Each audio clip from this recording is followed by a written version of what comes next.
most of my diet is like healthy fats and protein, but yeah, a little bit of flexibility there. Mediterranean, would you say? More, I mean, living a lot of times here, and you live in... Yeah, this is where I'm resident, but The diet's a good part, a good foundation, obviously, but not getting too crazy with one camp or the other. I don't eat a lot in comparison, like 6 meals a day when I was a professional bodybuilder. And you're doing all this endurance training, which you're doing it to be fitter, have a better quality of life, maybe live longer. But on the other side, you're aging your cells with all the excessive amount of exercise. The cardio that I do is interval sprints. I talked about it on Joe Rogan in 2017, not that I'm the first guy to come up with it, but I understood that you could get the benefit from that, from short sprints.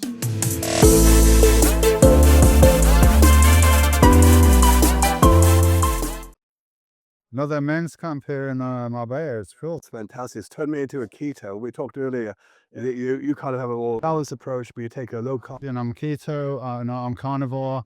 I'm on an animal-based diet, high protein, relatively high protein, natural fat, great, but I'm not religiously not having any carbohydrates. I don't have a lot compared to when I was bodybuilding. Oh, but I have a little bit, but most of my diet is like healthy fats and protein, but yeah, a little bit of flexibility there. Mediterranean, would you say? More, I mean, living a lot of times here, and you live in... Yeah, this is where I'm resident, but I obviously travel quite a bit. Already been this year to Africa, Argentina, Brazil, UK, Romania. So I travel around, and also I got a friend that's, you know, religious, kind of keto carnivore, and your bone broth and all this and everything. But, you know, when you're traveling and you're going through airports, and I mean, sometimes it's just not practical. So I'm at a place in life where kind of everything swings into the middle way, you know. You can be too fanatic about everything. Ever eat a croissant with my coffee from the cafe? Well, I might like to, yeah, and I might enjoy it. I went to Italy and for 1 week, me and Gal, we just ate pasta and drank beer because it was really hot. I'm eating pasta and pizza in Rome, and drinking beer and a tiramisu, whatever, yeah. I'm enjoying it, I'm being there, but I forgot the rule, like, at least 80%, yeah? Yeah. At least 80%, like, really do your best and eat well, but you want a beer or a glass of wine or a piece of cake or ice cream, and you can enjoy it. You got the routine when you're at home, and then when you go out, you got some room for flexibility. And then there's some things in life, you can really enjoy them, you know? Of course, some things can, you know, wine, we could say, be destructive, definitely, but if you had a nice glass of wine with your steak or something, and you can, you know, appreciate the taste of the wine and the tones, and you feel good, why not? You know, that's not going to hurt you. You tell me, mate. I said, if I live a really full life and, you know, made love to lots of women and traveled around the world and everything, and I had all these experiences, of course, I want to look after myself, I want to look after my body, I want to feel good. So I'm going to eat well, but also a little bit of flexibility there.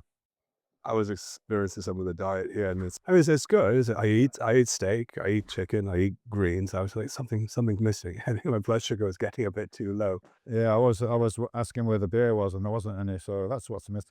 Yeah, for a cold beer here on a sunny day in Marbella, you need a cold beer, man. Well, I had a pizza last night, so it's like, we can't tell these guys. Yeah. So, well, the diet's a good part, a good foundation, obviously, but not getting too crazy with one camp or the other. I don't eat a lot in comparison, like 6 meals a day when I was a professional bodybuilder. Now I eat twice a day, and I might have a smoothie, you know, protein shake or something in between. So I don't eat a lot, and I feel good. I go to the gym and I train, but, you know, just bodybuilding. But, you know, we're thinking we got to eat before we go to the gym, but no, not really, because if you think, when you go to the gym, what are you using for energy?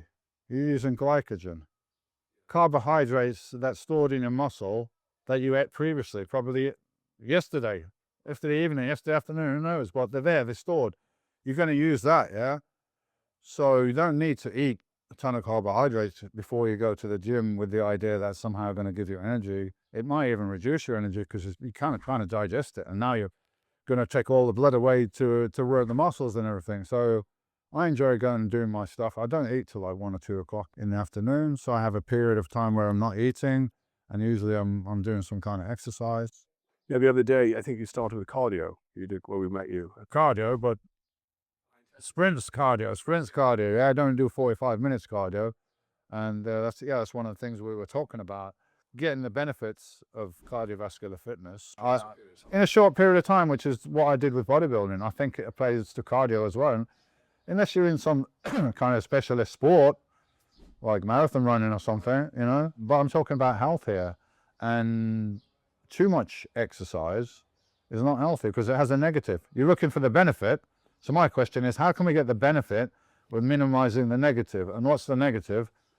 Well, it's kind of like free radical production by the use of oxygen, and you're doing all this endurance training, which you're doing it to be fitter, have a better quality of life, maybe live longer. But on the other side, you're aging your cells with all this excessive amount of exercise. So my question is, what do we need to do? What's the minimum amount of dose? Let's say it's a medicine. What's the effective dose before they're getting all these side effects that we don't want? If we look at exercise as a medicine, which you could do, how do we get most of the benefits without the negatives? And the cardio that I do is interval sprints.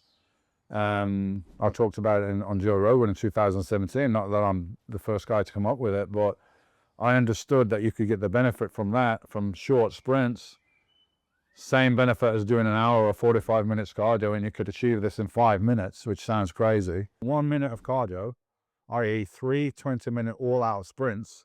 I use an air bike, a cell bike, because it engages all the muscles. So really, you could use a rowing machine or a cross trainer, not quite as good.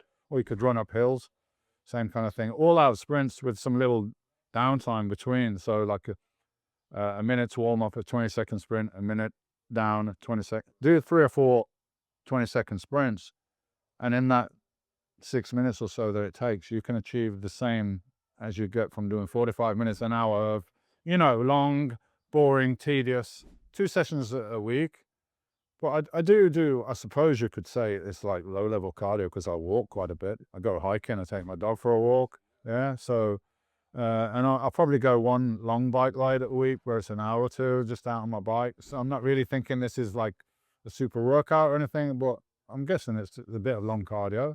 So one thing when you said you did intensity, and I think the benefit of that is it's exercising the heart better than just the slow. I think I feel better when I do intense cardio, get the heart rate up. So it's like a shock again. You know, it's the human body, the organism, it functions best when it's under stress, but a controlled amount of stress, right? So you can get benefits by being in the cold, right? In a cold water or cold shower, you can get benefits because it's stressful for the body, which kicks off some mechanism which is beneficial for you. But you could also fucking freeze to death, couldn't you? Right? So there's the extreme, right? We can go in the sauna, and from the stress of the heat, and you produce heat shock proteins and so on, you get a benefit. Well, if I left you in there all day, you could also die. Yeah. So exercise is a stress as well, which you get a beneficial reaction from. But what's the right amount before we get in? You know, what happened to the first guy that ran from the Battle of Marathon? That, you know, the first 26 miler, he fucking dropped dead when he got there. Yeah. So there's a message there somewhere.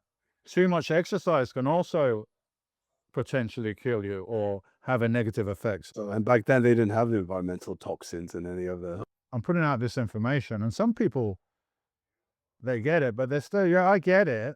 But hey, I like going to the gym. I want to be in there 2 or 3 hours.